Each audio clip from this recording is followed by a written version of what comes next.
Here is part 1, written according to your specifications. The afternoon sun was the kind that made everything look soft. It filtered through the new leaves on the old oak trees lining Willow Creek Drive, painting the sidewalk in patterns of light and shadow. In a tidy brick house at the end of the cul-de-sac, a woman finished wiping her kitchen counters. She hummed a tune from a long time ago. Her son had called an hour before, his voice tired but happy. He'd said he would come by for dinner on Sunday. She smiled thinking about it. He worked so hard.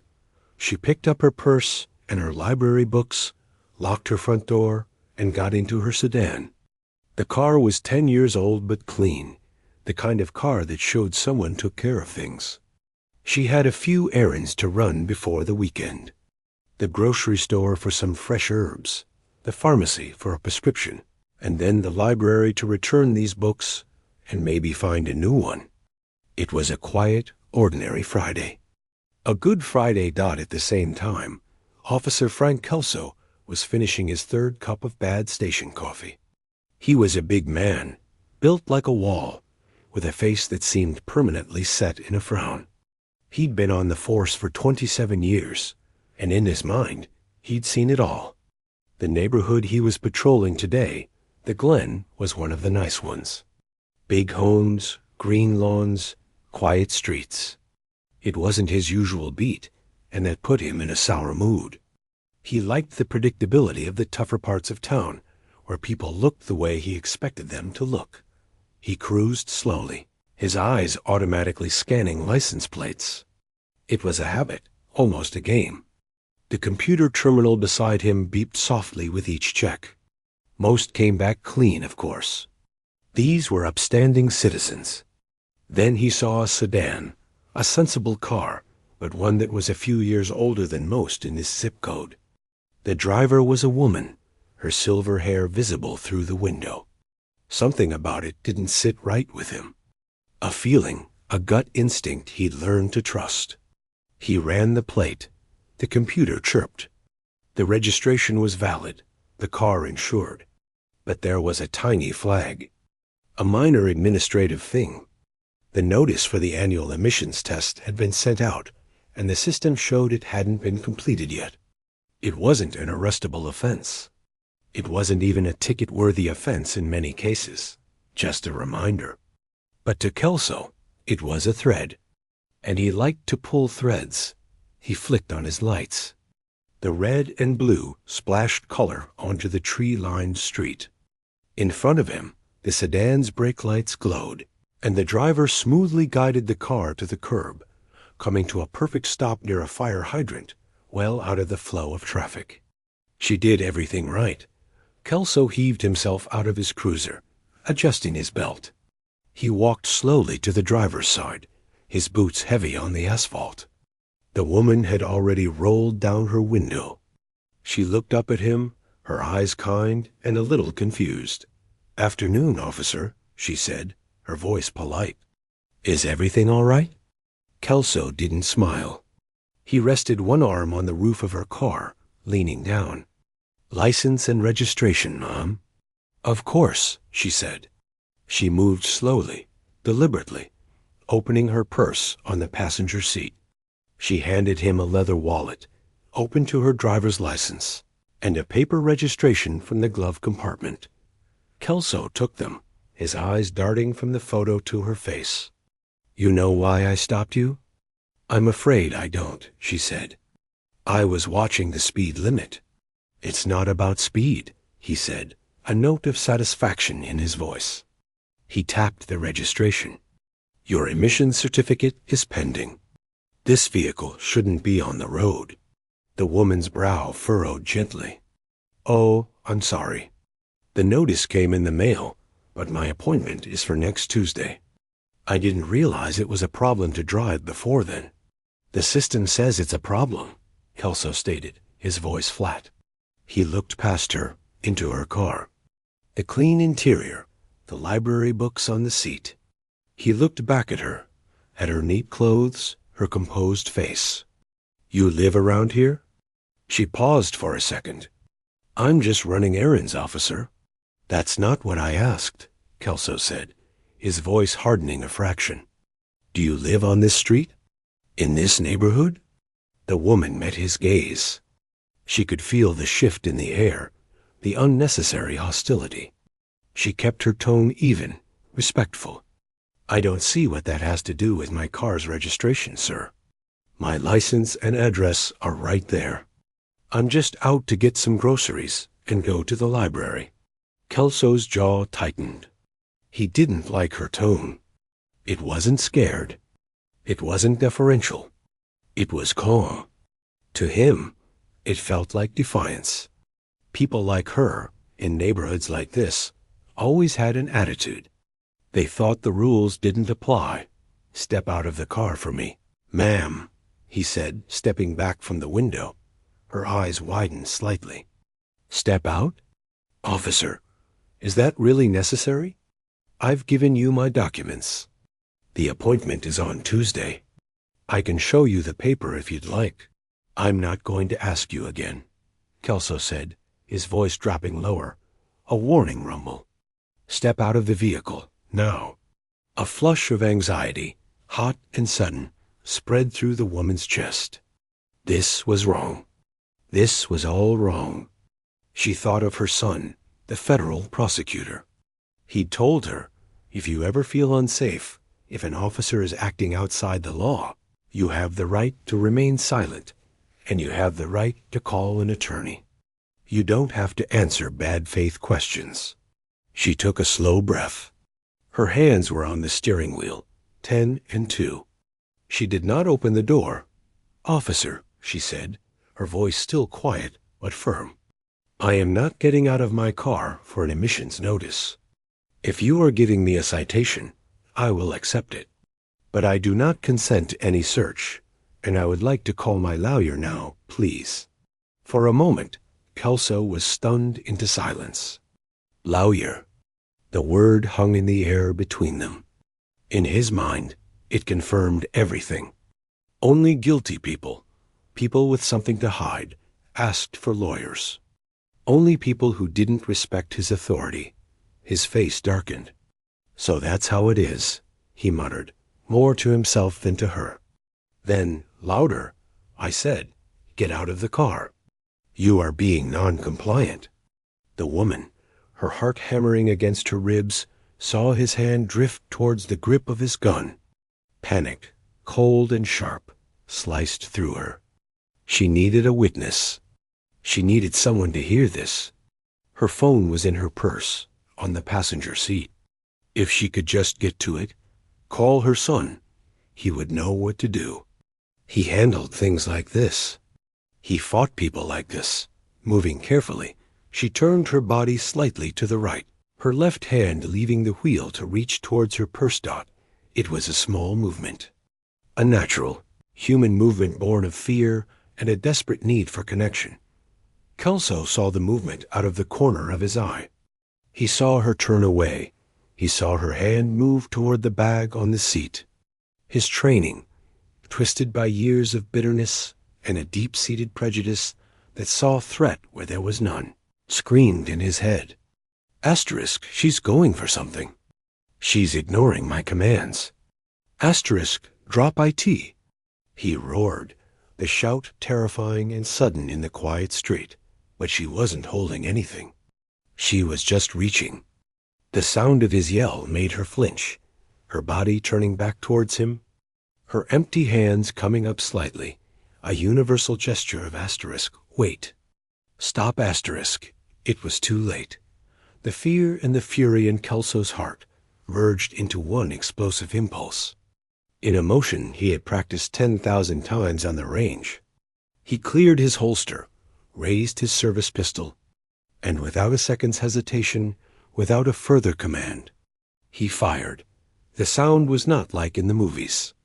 It was 3 deafening, brutal cracks that tore apart the peaceful afternoon. The driver's side window exploded inward. The woman was thrown back against her seat. Then, a silence more horrible than the noise. The smell of gunpowder and broken glass filled the air. The sedan, its engine still quietly running, settled. Kelso stood there, his arm extended, the gun still pointed at the shattered window. His breath came in ragged gasps. The rush of adrenaline was so loud in his ears, it was like a waterfall. For a few seconds, there was no world beyond this patch of curb. Then, a door opened across the street. A man stood on his porch, his face a mask of horror. Another neighbor peered from behind a curtain. The reality began to seep in, cold and slow. He lowered his gun. His fingers felt numb. He walked forward, his legs like wood, and looked inside the car. The woman was slumped, her head tilted at an awful angle against the headrest. There was no movement. The library books beside her were spattered. A slow, dark red stain was spreading across the front of her blouse. A voice, tinny and frantic, came from his radio clipped to his shoulder. Shots fired. Officer needs assistance. Shots fired. Willow Creek Drive. Kelso fumbled for his own radio, his hands shaking violently. 1078, he breathed into it, using the code for officer needs help. His voice sounded foreign to him. 1078. Shots fired. One suspect down. He leaned against the side of her car, staring at the license still clutched in his other hand. He hadn't even looked at it properly. His eyes, blurry and unfocused, finally read the name and address. And in that moment, Officer Frank Kelso's blood ran colder than it ever had. The name was not unknown. The address was not in this neighborhood. It was across town, in a modest, respectable area. But he knew the last name. Everyone in the city's law enforcement and legal circles knew that last name. He had just killed the mother of a federal prosecutor. A prosecutor known for being smart, relentless, and utterly unforgiving when it came to abuses of power. The wail of the first approaching siren cut through the air, a sound of impending doom. The first patrol car arrived in less than 2 minutes. The officer inside, a young man with barely 3 years on the job, saw the scene and his training flew out of his head. His veteran partner, a woman with steely eyes, took over. She checked the woman in the car for a pulse, knowing already what she would find. She stepped back and looked at Kelso, who was just standing there by his open cruiser door, staring at nothing. "Frank?" she said, her voice tight. "What happened?" Kelso didn't answer. He just shook his head slowly. More cars arrived, and an ambulance, their lights painting the quiet street in frantic, swirling colors. Neighbors were coming out of their houses now, huddled in small groups, their phones held up, recording the terrible tableau. The young officer tried to get them to go back inside, but his voice was thin, unconvincing. The detective who arrived was a man named Briggs. He had a tired face and a reputation for being thorough. He took one look at the dashcam on Kelso's cruiser, its little green lights still on, and his stomach turned to lead. He secured the scene, ordered everyone, including Kelso, to stay put. He called Internal Affairs immediately. This was beyond a regular investigation. Across town, the federal prosecutor was in his office, reviewing a dense pile of witness statements for a public corruption case. His phone buzzed, an unknown number. He almost didn't answer. When he did, the voice on the other end was the chief of police himself, a man he knew professionally, but not personally. The chief's words were halting, formal, and utterly bizarre. "There's been an incident," the chief said. "A traffic stop. In the Glen. It involved your mother's vehicle." The prosecutor stood up, the papers in his hand falling to the floor. "What? Is she okay? What incident?" A long, terrible pause. "I am very sorry to have to tell you this, but she did not survive the encounter. She was fatally wounded by one of my officers. The world did not go dark. It did not spin.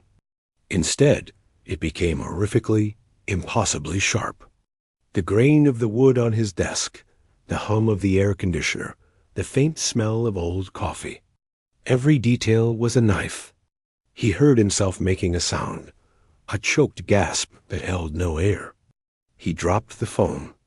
It clattered on the desk. He could still hear the chief's tiny, tinny voice saying, "Hello? Are you there?" He never picked it back up. The drive to the scene was a blur of meaningless streets and traffic lights. He was driven by a junior colleague who cried silently the whole way. When they got close, a uniformed officer tried to stop their car, but the prosecutor just got out and walked. He walked past the police tape, his federal ID held out in a shaking hand. No one stopped him. They couldn't. The looks on their faces were a mix of pity and sheer, unadulterated terror. He saw her car, the broken window, the dark shape still inside, now covered with a sheet. He stopped 10 feet away. His legs would not carry him further. A Detective Briggs approached him, his face etched with a deep professional sorrow. "Sir?" Briggs began. "I am so. Who?" The prosecutor interrupted, his voice a dry rasp. "Who did it?" Briggs hesitated. His eyes flicked for a fraction of a second towards a group of officers standing by a cluster of police vehicles. Kelso was among them, sitting on the bumper of an ambulance, a blanket over his shoulders, staring at the ground. The prosecutor followed his glance. He knew Kelso. Not personally, but he knew the name. It was in the footnotes of a few old complaints that had crossed his desk, cases that had been dropped by the state, but had faint whispers of wrongdoing. A cold, clear understanding began to pierce the haze of his grief. This was not an accident. This was something else. "I need to see the video," he said, turning back to Briggs. "Sir, the investigation is just starting." "It's an active. I am not asking as her son right now," the prosecutor said, and the ice in his voice made the older detective blink. "I am telling you as a federal officer who may have jurisdiction. The dash cam, now." Briggs led him to a patrol car with a laptop inside. He pulled up the file. The prosecutor watched. He watched the calm beginning of the stop. He saw his mother's polite face. He saw Kelso's aggressive posture, the way he loomed. He heard the audio clearly. He heard Kelso's questions about where she lived. He heard the sneer in his voice when she said she was going to the library. He heard the command to step out, the escalation over nothing. Then he saw her move, just a turn, a reach toward her purse. He heard the animalistic roar, "Drop IT." He saw the gun come up, fast and smooth. He saw the muzzle flashes, the window exploding. He watched it 3 times in total silence. When he finally looked away from the screen, his eyes were dry and burning. "That is murder," he said quietly. Briggs said nothing. He just nodded once. Back at the police station, a storm was breaking. The chief had already placed Kelso on administrative leave, but it was a meaningless gesture. The video had been leaked. Someone in the department, sickened by what they'd seen, had sent it to a reporter. It was on the local news by dinner time and national by the morning. The outcry was instant and volcanic. Protesters gathered outside the station that very night, their chants echoing off the concrete. But the real earthquake happened in a quiet federal building. The prosecutor, though shattered, went to his superiors. He formally recused himself from anything to do with the state's case. Then he laid out the facts. The victim was a citizen on a public street. The officer's actions suggested a deprivation of her civil rights under color of law, a federal crime. The evidence of prejudice in his questioning was plain in the audio. He requested the FBI open a parallel investigation. They agreed within the hour. The FBI moved with a cold efficiency that was different from the local department's chaotic grief. They took the dashcam footage as their starting point and began digging backwards into Kelso's life. They pulled his personnel file. They found the complaints, a string of them going back over a decade. Most were marked unfounded or inconclusive. One, from 5 years prior, was strikingly similar. A traffic stop of a minority family. An order to get out of the car over a broken taillight, a threat made. The family had been too scared to press charges. Then the agents went for his phone records and his personal text messages, subpoenaing everything. What they found in a group chat with 3 other officers from his old precinct was a sewer of vile jokes, racist memes, and boasts about keeping certain elements out of the good neighborhoods. The texts showed a man who saw his badge not as a duty to protect, but as a weapon to control and intimidate those he deemed unworthy. One of the FBI agents, a woman who had seen too much hate in her career, brought these findings to the federal prosecutor. He was sitting in a borrowed office, looking out at the city lights. "It's worse than we thought," she said. "It wasn't just him having a bad day. It was a pattern, a belief system. He and his buddies, they egged each other on. He likely thought he was doing the neighborhood a favor, stopping someone who didn't belong." The prosecutor listened, staring at his own reflection in the dark window. The personal grief was a bottomless pit, and he would fall into it later. But now, a different part of him, the part that had devoted his life to the law, was taking over. It was a machine fueled by a cold, righteous fury. The next day, the district attorney held a press conference. Her face was stern, her words measured. She detailed the charges: first-degree murder. She spoke of premeditation, how forming the intent to kill can happen in an instant, and how the evidence showed Kelso had done just that. She cited his history, the texts, the blatant disregard for life shown in the video. Then she said the words that sent a shockwave through the entire legal community. "Given the aggravated, heinous nature of this crime, an abuse of authority that strikes at the very heart of justice," she said. "Looking directly into the cameras, this office will be seeking the ultimate penalty. We will seek the death penalty." In his small, dark apartment, Kelso watched the press conference on a flickering television. The blanket was still around his shoulders. The phone calls from the police union lawyers had stopped. The texts from his old buddies had gone silent. The wall he had always counted on had crumbled to dust in less than 48 hours. He was alone, truly alone, with the sound of those 3 gunshots now echoing forever inside his own head. He knew, for the first time, what real fear felt like. It wasn't a rush. It was a cold, still, and endless sinking. The city waited for the trial. It wasn't a patient wait. It felt like the whole place was holding its breath, a pressure building in the air. The story was everywhere. People talked about it in coffee shops and on street corners. They argued about it on the radio and on television. Some saw it as a clear case of a bad cop finally facing justice. Others, a smaller but loud group, saw a good officer caught in a terrible split-second mistake, now being thrown to the wolves by politicians.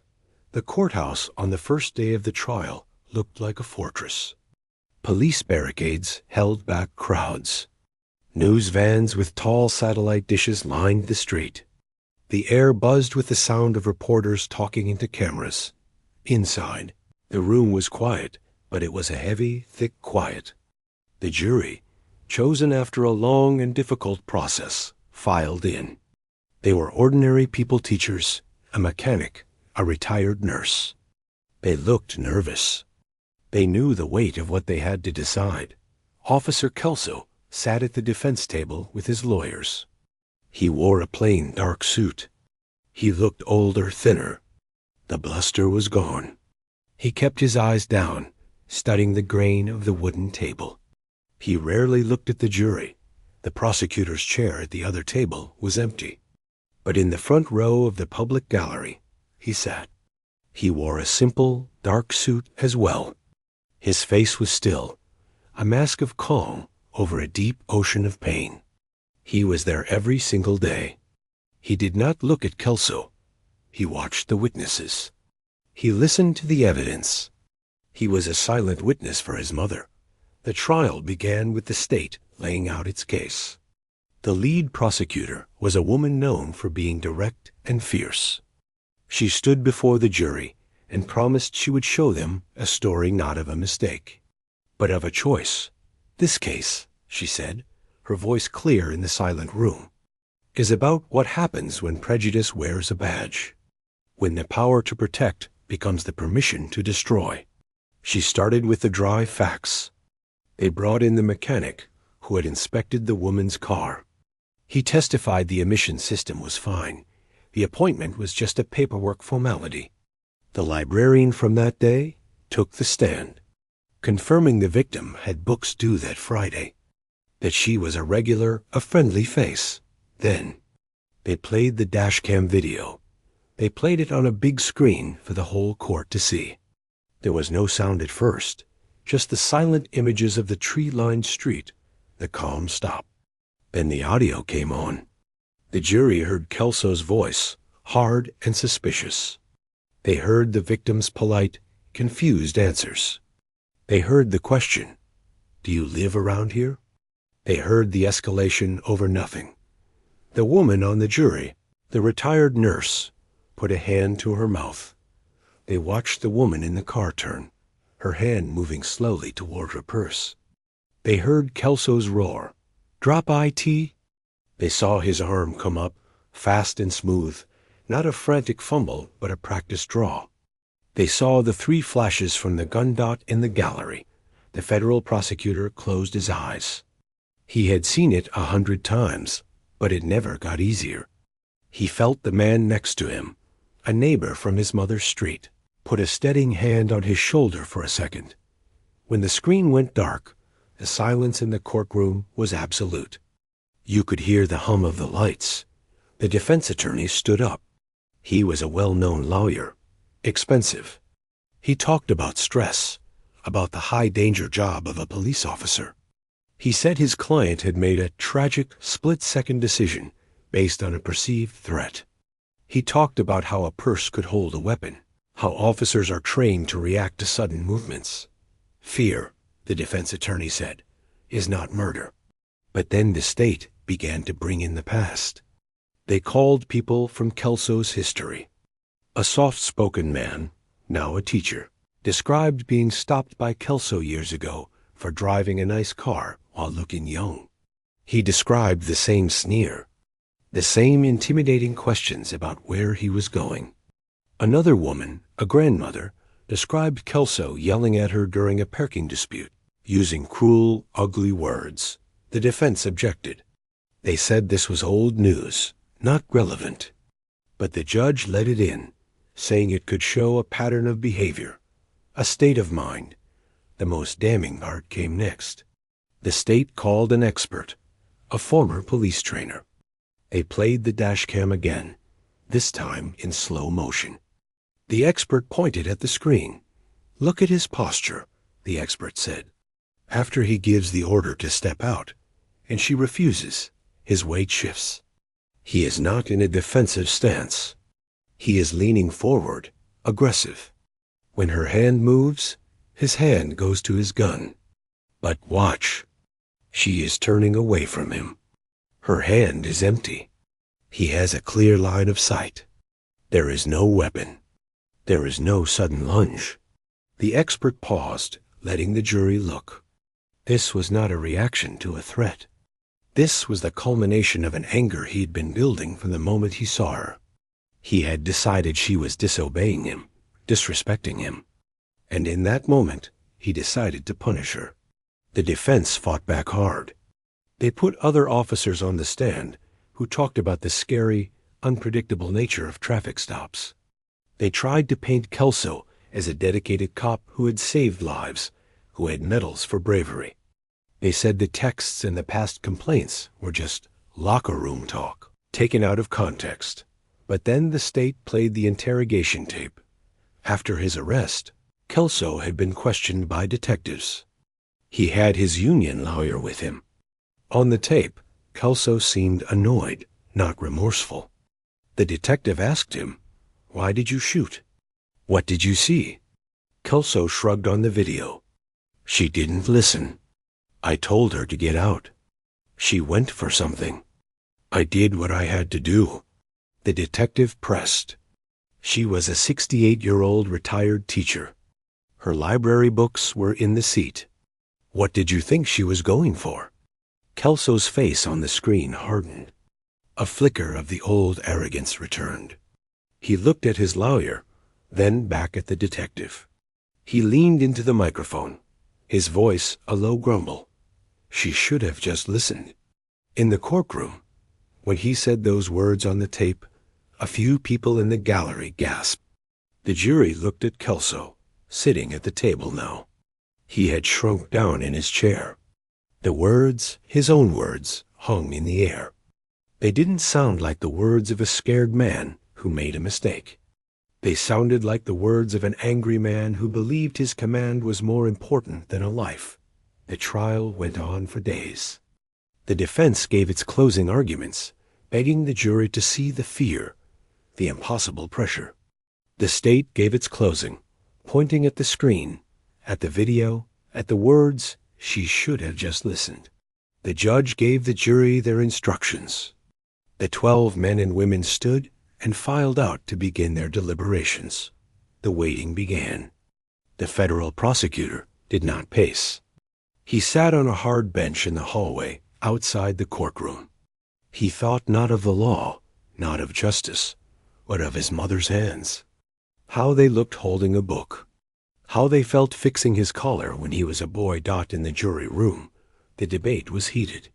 Some initially felt sympathy for the officer's position, but the teacher on the jury kept coming back to the video. He asked her where she lived, the teacher said. What did that have to do with a traffic stop? He was looking for a reason to be angry at her. The retired nurse agreed. He wasn't afraid, she said quietly. He was mad. You can hear it. And you don't get to kill someone because you're mad. They took a vote. It was not unanimous at first. They talked for hours. They watched the video one more time on a small laptop. They saw the woman's polite face. They saw the instant the gun came up. They read the transcript of his words. She should have just listened. One by one, the jurors who had hesitated changed their minds. The evidence was too cold, too clear. After 2 days, they sent a note to the judge. They had reached a verdict. The courtroom filled again, faster and more tense than before. Kelso was brought in. His family was there, his wife crying softly. The victim's son walked in and took his same seat, his back straight. The jury came in. They did not look at Kelso. The clerk took the paper from the foreman. On the count of murder in the first degree, what is your verdict? The foreman, a man who worked in an office supply store, cleared his throat. We, the jury, find the defendant guilty. A single sharp cry came from Kelso's wife. Kelso himself just slunked, as if the strings holding him up had been cut. He closed his eyes. The judge thanked the jury and set a date for the next phase of the trial. The penalty phase, where the same jury would now decide if Frank Kelso would live the rest of his life in prison, or if he would be sentenced to die. As the officers led Kelso away, he finally looked across the room. His eyes met those of the federal prosecutor. There was no triumph in the prosecutor's face, no hatred. There was just a vast, endless grief and a resolve as hard as stone. The real trial, they both knew, was just beginning. There is a different kind of quiet in a penalty phase. The fight over guilt is done. The facts are settled. Now, the room must hold two opposing truths: the horror of the crime and the full humanity of the person who committed it. It is an unbearable weight. The same jury returned to their seats. They looked exhausted. The weight of the guilty verdict was already on them. Now they had to decide a matter of life and death. The judge reminded them this was a separate proceeding. They must weigh what are called aggravating factors against mitigating factors. Reasons for death against reasons for life. The lead prosecutor stood up. Her job now was not to prove what happened, but to explain why it was so terrible that death was the only just answer. Members of the jury, she began, her voice softer than during the trial, but no less clear. You have found the defendant guilty of a deliberate murder. Now you must decide the consequence. The state believes that for a crime of this magnitude, committed under these specific circumstances, justice demands the ultimate penalty. She called it aggravating factors. But for the people listening, it was just the story, told one more time. With the heart of it laid bare, the first witness was the neighbor, the man who had been on his porch. He described the sound. It wasn't like a backfire, he said, his voice shaky. It was deliberate, one after another. And then the silence. I ran over. I saw her, just sitting there. The library books. He stopped, wiping his eyes. I knew her. She fed my cat when I was away. She was just a nice lady. The prosecutor then called a use of force expert. He talked about the sanctity of a police officer's authority. It is the highest public trust, the expert said. When that trust is weaponized, when it is used not to protect, but to punish and to kill based on prejudice, it poisons the well for every good officer. It breaks the covenant with the entire community. That betrayal is an aggravation in itself. But the hardest part was yet to come. The prosecutor turned to the gallery. The state calls the victim's son to the stand. A murmur went through the room. He had been a silent presence for weeks. Now he would speak.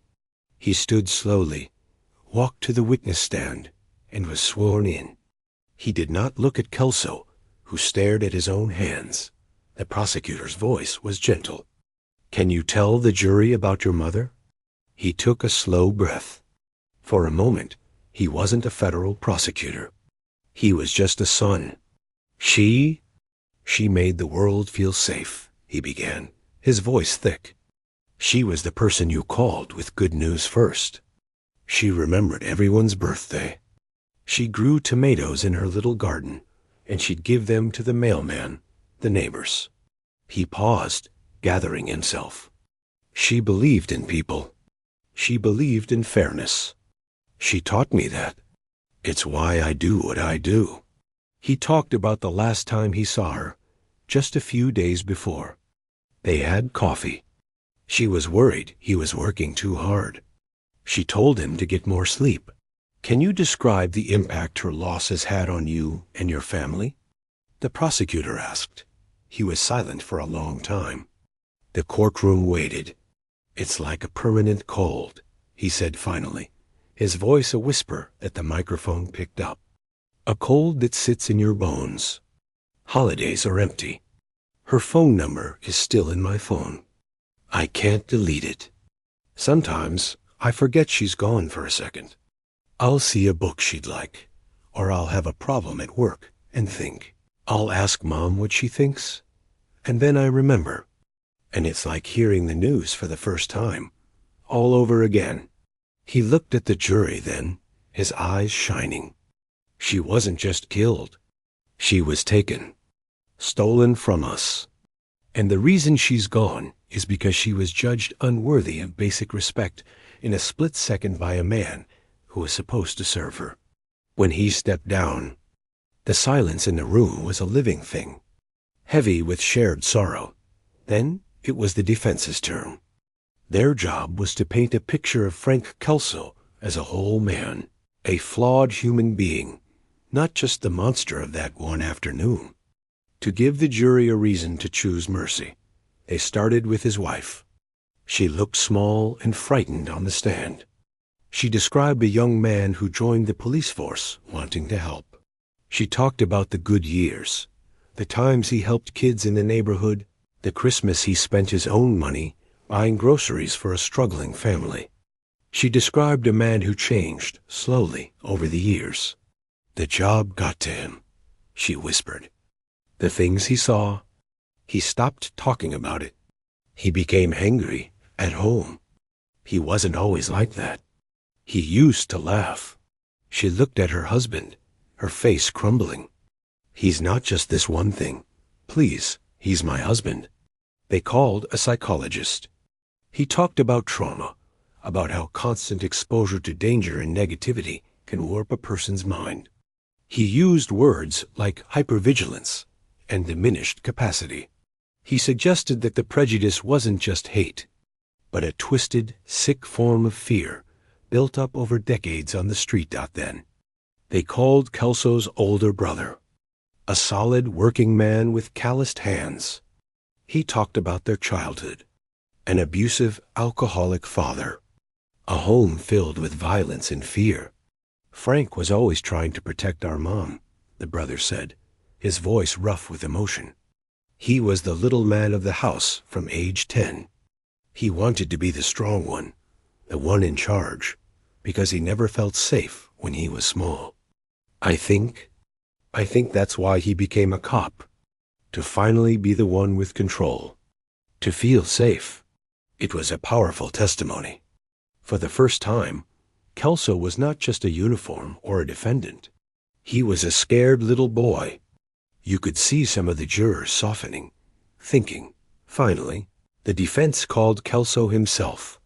He didn't testify about the shooting. His lawyers were too smart for that. He simply spoke about his life. His voice was flat, drained of all emotion.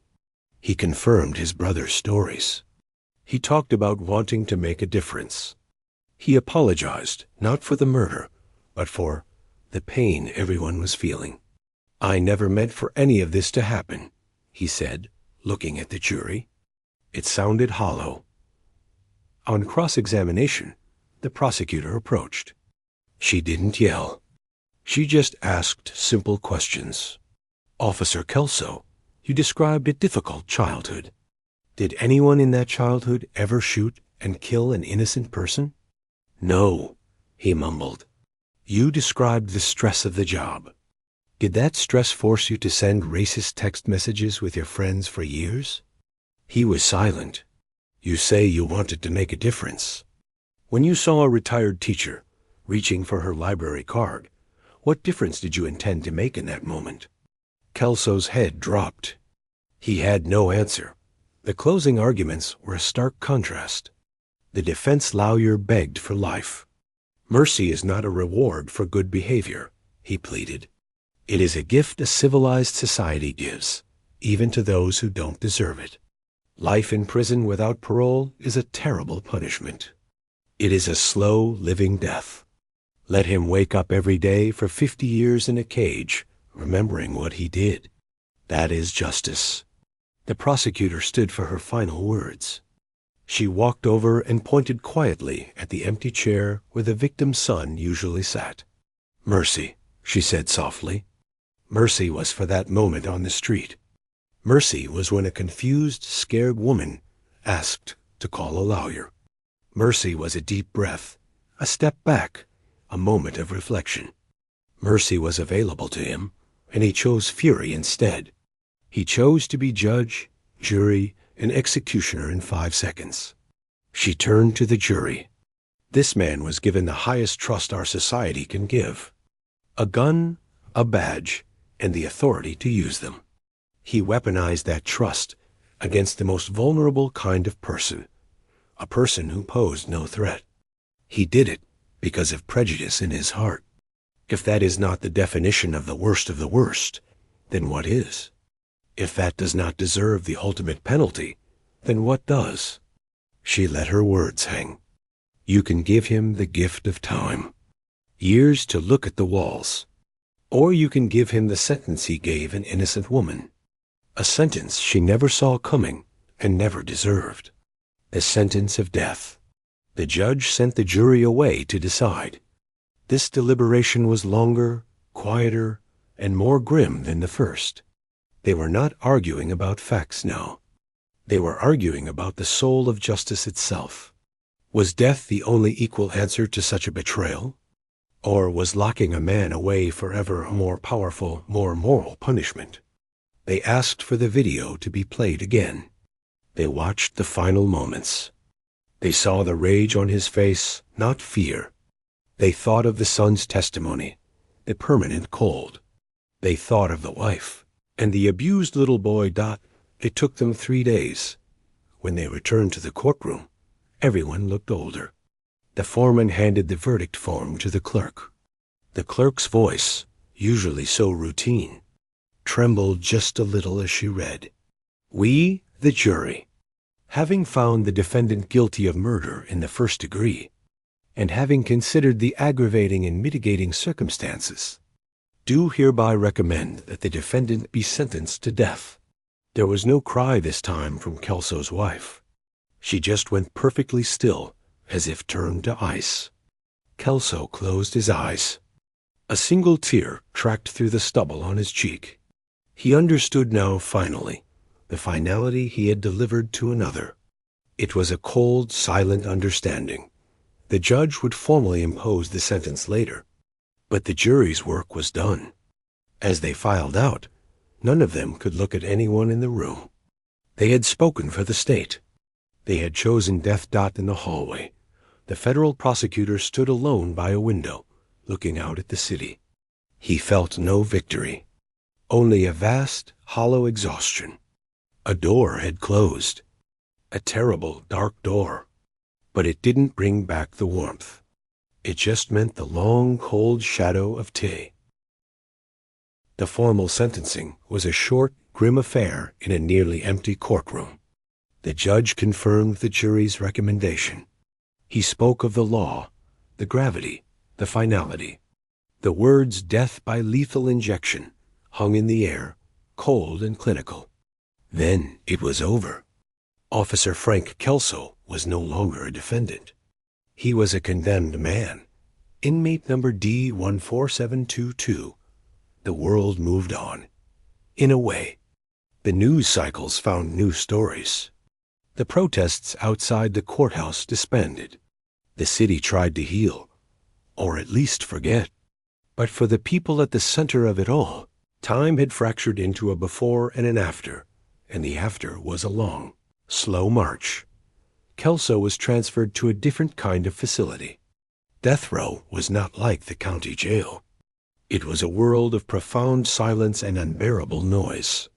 The silence was in the thick sealed doors, the muted footsteps, the hours upon hours alone in a concrete cell. The noise was inside his own head, the endless replay of those 3 gunshots, the sight of the broken window, the sound of his own voice on that tape saying, "She should have just listened." His wife visited for a year. Then the visits became less frequent, and they stopped. The shame and the weight were too much for her to carry. His old friends from the force were ghosts. His world shrank to the few feet of his cell, the small slot where meals came, and the occasional, rigidly controlled walk in a solitary cage they called a yard. He had plenty of time to think. The anger that had lived in him for so long had nowhere to go. It turned inward, eating him from the inside, leaving behind a hollow shell of regret. Not a moral regret for the life he took, but a selfish, crushing regret for the life he lost. The federal prosecutor did not return to his old office. The case had changed him, and everyone knew it. He took a job teaching law at a university. He found he could explain the cool mechanics of justice to wide-eyed students, but the fire for the fight was gone, banked to embers. He moved to a smaller house. He did not keep pictures of his mother on the walls. It was too sharp a pain. Instead, he kept her library card tucked in the back of his own wallet, a soft, worn piece of plastic that felt familiar to his fingers. He followed the appeals as they wound their way through the courts. They were automatic. His own legal training made him understand the process intimately, which made it worse. It was a mechanical dance. Claims of ineffective counsel, questions about jury bias, challenges to the death penalty itself. Each appeal was filed, argued, and rejected. With each rejection, a date moved slightly closer. A shadow lengthened. Years passed. 5, then 10. The story became a footnote, a tragic case study in police brutality and capital punishment textbooks. The prosecutor, now gray at the temples, would sometimes see a student reading about it and feel a strange disconnect, as if they were studying a historical event that happened to someone else. He never visited Kelso. He never wrote to him. He believed any contact would be a betrayal of his mother's memory. But he was never free of him. Kelso was there in every legal brief, every news article about the death penalty, every quiet moment when the permanent cold he had described seeped back into his bones. The final appeal was rejected. A date was set. It was no longer a theoretical future. It was a Tuesday, 7 weeks away. In the weeks leading up to that Tuesday, something unexpected happened to the prosecutor. The towering, cold rage that had sustained him for over a decade began to soften at the edges. It wasn't forgiveness. That was impossible. It was a weary understanding. He realized he was tied to Kelso, bound by a chain of tragedy. One man had killed his mother. The state would now kill that man. And he, the son, was a witness to both. He felt no desire for vengeance, only a profound sadness for the sheer, stupid waste of it all. 2 lives utterly destroyed, countless others scarred, and for what? A moment of arrogant, hateful fury on a sunny street. The night before the execution, the prosecutor could not sleep. He sat in his quiet living room. He wasn't thinking of the sterile execution chamber, the needles, the witnesses behind glass. He was thinking of his mother's tomato plants, of how she would laugh when a squirrel stole one. He realized that Kelso, in his cold cell, was probably also thinking of the past. Not of her, but of his own lost good years, his own broken dreams. 2 men, sitting in the dark, haunted by the same 5 minutes, a lifetime apart. The execution proceeded. It was carried out with a sterile, bureaucratic precision. There were last-minute appeals that went nowhere. There were final words from Kelso, mumbled and full of a sorrow that seemed directed only at his own fate. Then it was done. The warden made the announcement. The small group of official witnesses dispersed. The prosecutor was not there. He had declined his right to attend. Instead, that morning, he drove. He drove to the cemetery where his mother was buried. He stood before her headstone, the dew still on the grass. He placed a single fresh tomato from the farmer's market on the stone. It was a deep red color. He didn't speak. He just stood there, letting the morning sun warm his back. The chain was still there. He knew. It would always be there. But for the first time, he felt like he could put his part of it down. The law had finished its work. The machine of justice had grinded to its appointed end. It brought no celebration, no closure in the way people talk about it. It just brought silence. He thought about the long, costly, painful journey from that sidewalk to this graveside. The trial, the anger, the years of appeals, all leading to a death on a gurney. Had it brought justice? Perhaps in the eyes of the law. Had it brought his mother back? Had it cured the sickness that led to that day? No doubt the only thing that felt real, that felt human, in that moment was the simple act of remembering her. Not as a victim, but as a person who loved tomatoes and library books and her son. The system had dealt with the man who killed her. But healing, he understood now, was his own job. And it would take the rest of his life. He turned and walked back to his car. The sun was higher now, the day beginning. He got in and sat for a moment, the quiet of the cemetery around him. He started the engine and drove away, leaving the silence behind, carrying his own quiet with him. The long, hard road of justice had ended. The longer, quieter road of living was the only one left.